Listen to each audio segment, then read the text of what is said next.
dia napaka sy toetra ao am-ponao ane ny fahasoavana sy ny fiadanana afa-mandriamanitra ray sy Jesosy Kristy tompontsika.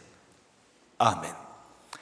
Ny ten'Andriamanitra izay akantsika ny afatra ao antsika amin'izao maraina izao dia izay hita ao amin'ny Jaona 7 ka ny andininy 10 ka hatramin'ny 9 raha fitinina zany andininy vitsy izany dia azo lazaina hoe Jesosy zanak'Andriamanitra, izy no inoy. Jesosy zanak'Andriamanitra, izy no inoy. Raha ty Jaona 7 dia ahitantsika ny sehon-javatra anankiray dia ny nahitan Jesosy lehilahy anankiray izay teraka jamba ka nosotrany.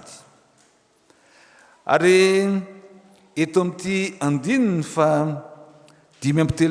ka hatramin'ny 9 ity dia efa fahitan Jesosy fanondroany ilay lehilahy teraka jamba no hiteto, ary izy efa nahiratra. Ka ny voalohany indrindra dia izao, ny fiaonana amin'ny Jesosy no hitombona amin'ny finoana masina, na ny fahitana ny Jesosy no hirosona amin'ny finoana azy. Lehilahy teraka jamba no hitan'i Jesosy sy ny mpianany, ka nahatonga ny mpianatra nanontany an'i Jesosy hoe, mpampianatra, iza moa no nanota? Ity lehilahy ity ve no teraka jamba izy sa ny ray aman-dreny?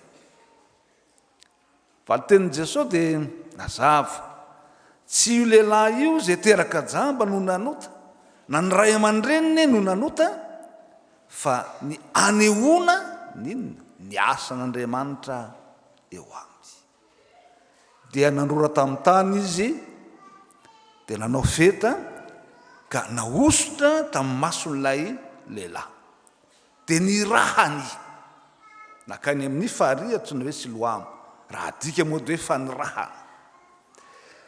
Zany fanirahana zany dia raha amin'ny tantara betsaka ny olona jamba fanotenenin'i Jesosy fotsiny hoe mahirata dia nahiratra, fa eto io lehilahy ity dia nisairan'i Jesosy aloha, nanaovany feta, nisolana ny masony, ary nirahany andeha hanasany masony amin'ny rano antsoina hoe nirahana na Siloamo, filazana ny fitsapana ny finoany, fanambarana fa afaka mahatoky na afaka iroso amin'ny finoana, amin'ny fahasitranana aloha. Ty lehilahy ity hitantsika fa niroso izy, ary rehefa niroso izy ka nanasany masony dia nahiratra. Ary nahitan'izany ny mpiarabelona taminy dia nilazany hoe sy lehilahy teraka jamba va ity? Sasany hoe izy io, sasany mana le mitovitovy aminy fotsiny io, fa izy dia nilaza hoe za tokoa lay teraka jamba. Sa nilaza ny amin'izay toerany izay nisy azy tsy menatra tamin'izay ataontsika hoe niangana izy, teraka jamba izy. Satria araky ny fiheverany mpiarabelona taminy dia mpanota zany teraka jamba zany, ary mpanota izay tena iringiriny matoa, hatrany kibony reniny dia efa tsy mahita hazavana. Ny fariseo nahitan'izany dia niteny hoe mpanota ny lehilahy izay nanasitrana anao. Fa nitenin'ity lehilahy ity kosa dia izao, tsy fantatro izy na mpanota na tsy mpanota, fa inona izy, zavatra ray loha ihany ny fantatro dia izao, jamba teo aloha ankehitriny aman'iny mahiratra ankehitriny. zay ihany ny fantatro, zay no tsapako tao amin'ny fahajambana makao amin'ny fahitana. Ka zay lazanareo azy tsy mampaninina fa nisy asa mahagaga, nisy famonjena, fanafahana teo amin'ny fiainako. Ary ditantsika fa nino ny amma avy amin'Andriamanitra an'ilay lehilahy zay nampahiratra azy ty lehilahy teraka jamby ity, ka nilazany hoe avy amin'Andriamanitra zany ary mpaminan'Andriamanitra zany, fa Andriamanitra dia tsy mba miainy ny mpanota lay nampahiratra azy. Satria ho an'ny fariseo dia mpanota lay nampahiratra n'ity lehilahy ity, satria tamin'ny sabata tsy nanaja ny fomba mpivavahana, ka dia mpanota. Fa ho an'ilay lehilahy sitrana ny fahasitranany, ny fahiratany dia famindram-pon'Andriamanitra sy fitiavan'Andriamanitra, kavan'Andriamanitra ary mpaminan'Andriamanitra lay nanasitrana azy. Dia noroany izy satria nilaza tamin'ny fariseo ny fahamarinany sy ny finoany ary ny fanekeny an'ilay lehilahy nanasitrana azy ho avy amin'Andriamanitra. Ary dia eto ny tantara zay hitantsika, hitan'i Jesosy ndray izy.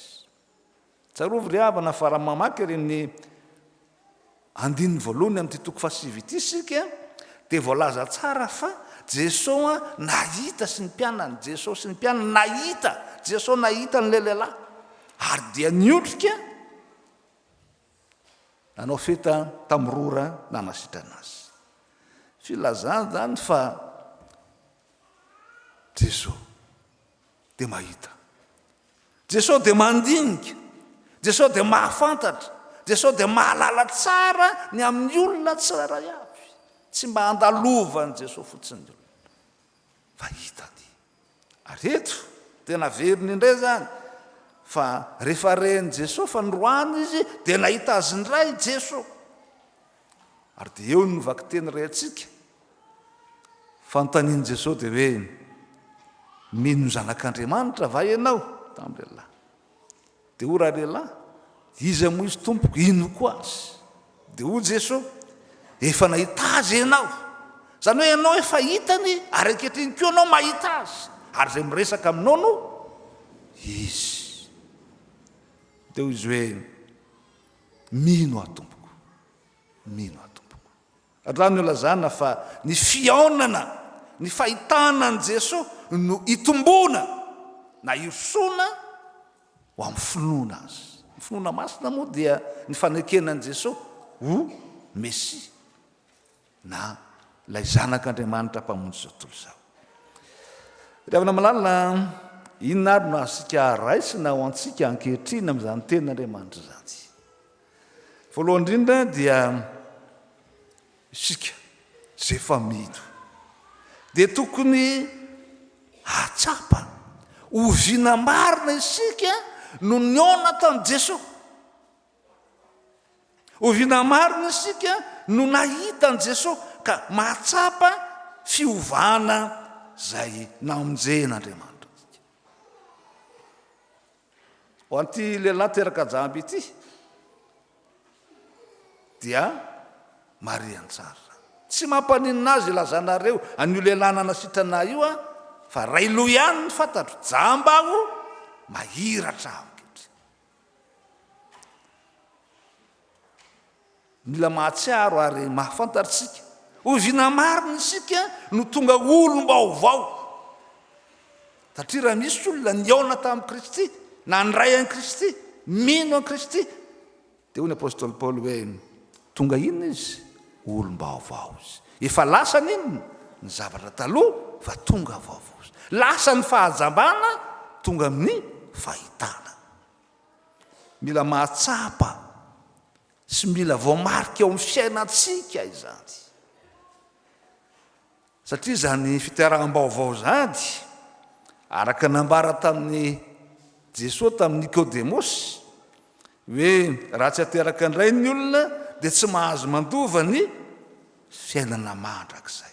dia ho Nikodemosy hoe atao ahoana indray no ateraka rehefa lehibe misakana foana amin'ny firosoana amin'ny fiainana maolom-baovao amin'ny Kristy. Ary hitantsika zany fa raha nafahana tany Egipta ny zanak'Israely dia misy ranomasina mena teo anoloany alohany ampitany an-tany Kanana. Ary dia niorooro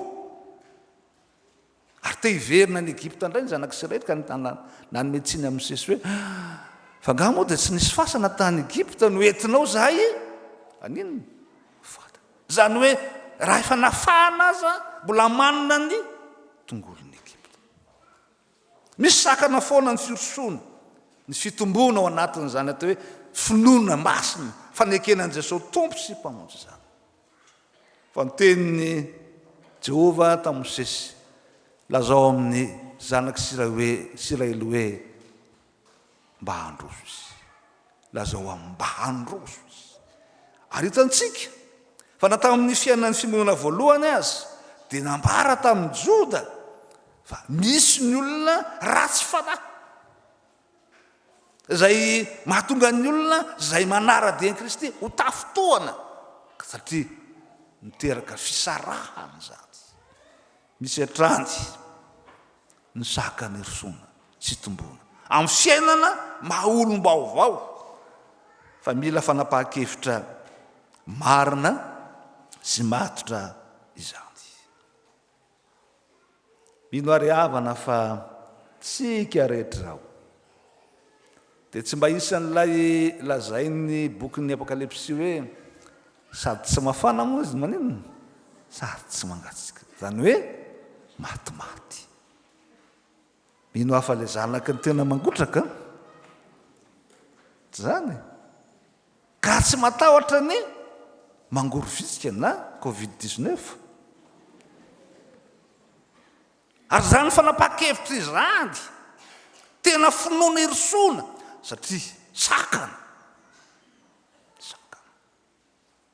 eo anoloana zany fa atsoina Andriamanitra isika androso hiaina ka tsy afatira zavatra fa tsoray loha ihany mpanota fa efa nafahan'Andriamanitra tonga olom-baovao efa lasa ny zavatra taloha.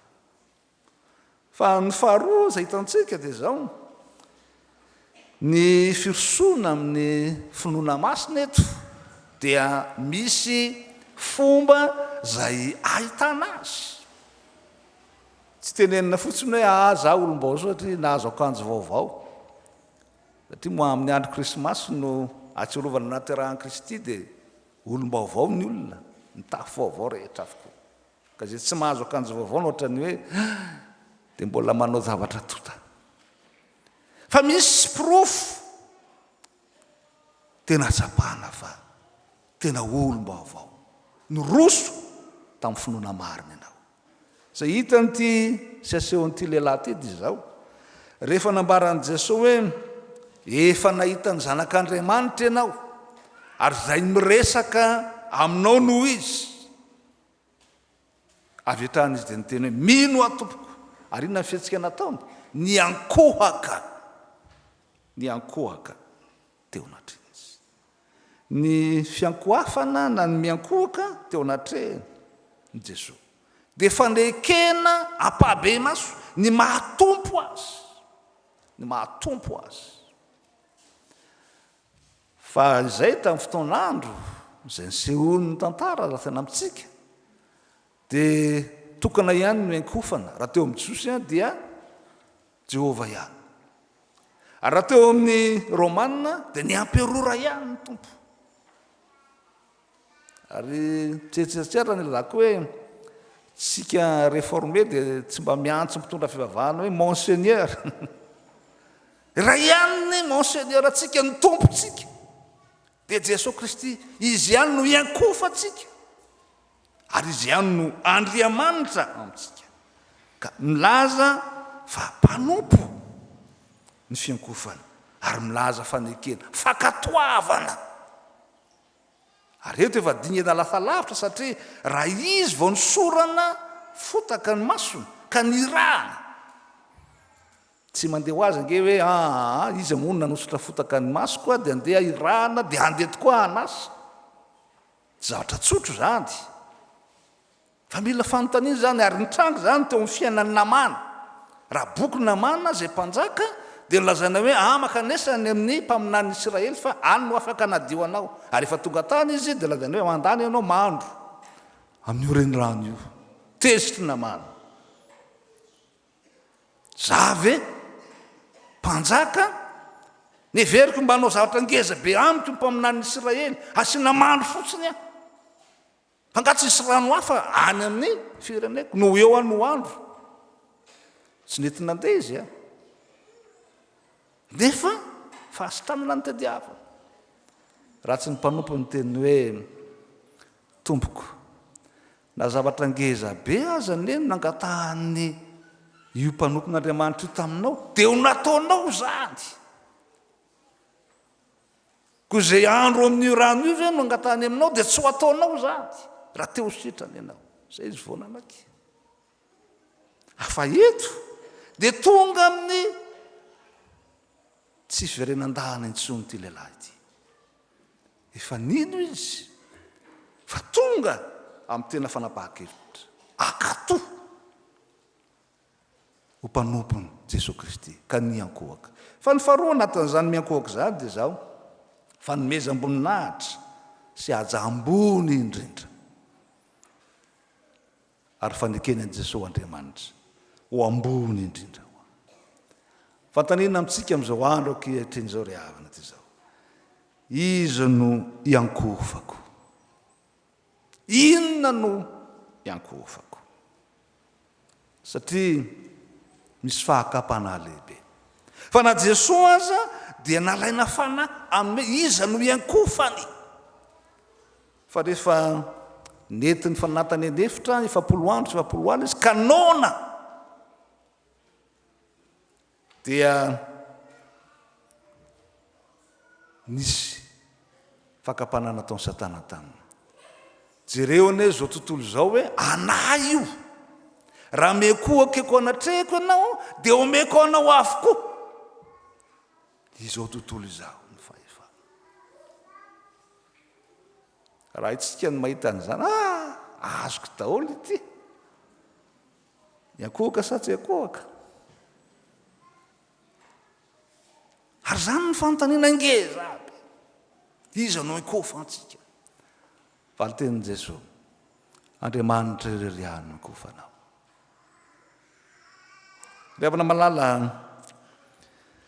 fetenin' Jesosy marana antsika azy dia hoe fitsarana no atongavako ty amin'izao tontolo zao ary ny fitsarana dia tsy maintsy misy fanafahana sy fanamelohana misy fanavahana